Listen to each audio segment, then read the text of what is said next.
আগে টেকিংটা দিয়ে দেবেন এইভাবে কোমরে, দেখুন হাফ ইঞ্চি করে দুদিকে টেকিং দেওয়া হয়ে গেছে আমার। টেকিং দেওয়ার পর এবার দেখুন যেটা ছোটো পার্ট সেদিকটা সামনে আর যেটা বড়ো পার্ট সেটা পেছন দিকে রেখে এইভাবে এক চাপ করে সেলাই দিয়ে দেবো প্রত্যেকটা।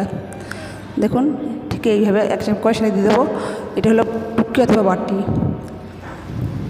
আমার সেলাই দেওয়া হয়ে গেছে, ডবল করে সেলাই দিয়েছি, আমার দুটো টুকি রেডি হয়ে গেছে। এবার দেখুন যেদিকটা বড়ো মুখ আর সেটা পেছন দিকে মানে সাইডে এই যে, আর যেটা ছোটো মুখ সেটা সামনের দিকে মানে হুক পট্টি।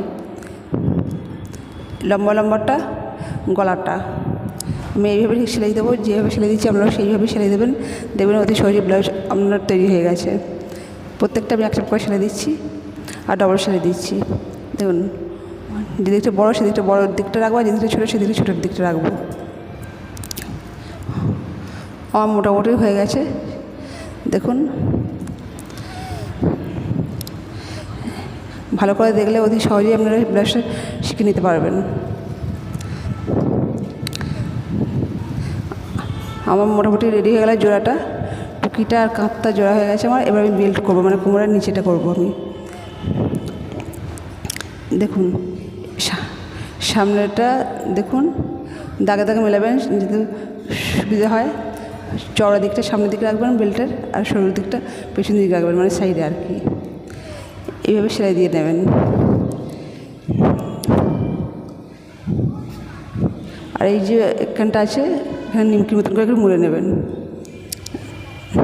তাহলে আপনার ফিনিশিংটা একটু সুবিধা হবে। একইভাবে আমি আরেকটা করে নেব। দেখুন এটা আমি করে নিচ্ছি, এই যেখানে আমি নিমকির মতন করে মুড়ে নিচ্ছি আবার এই জায়গাটা।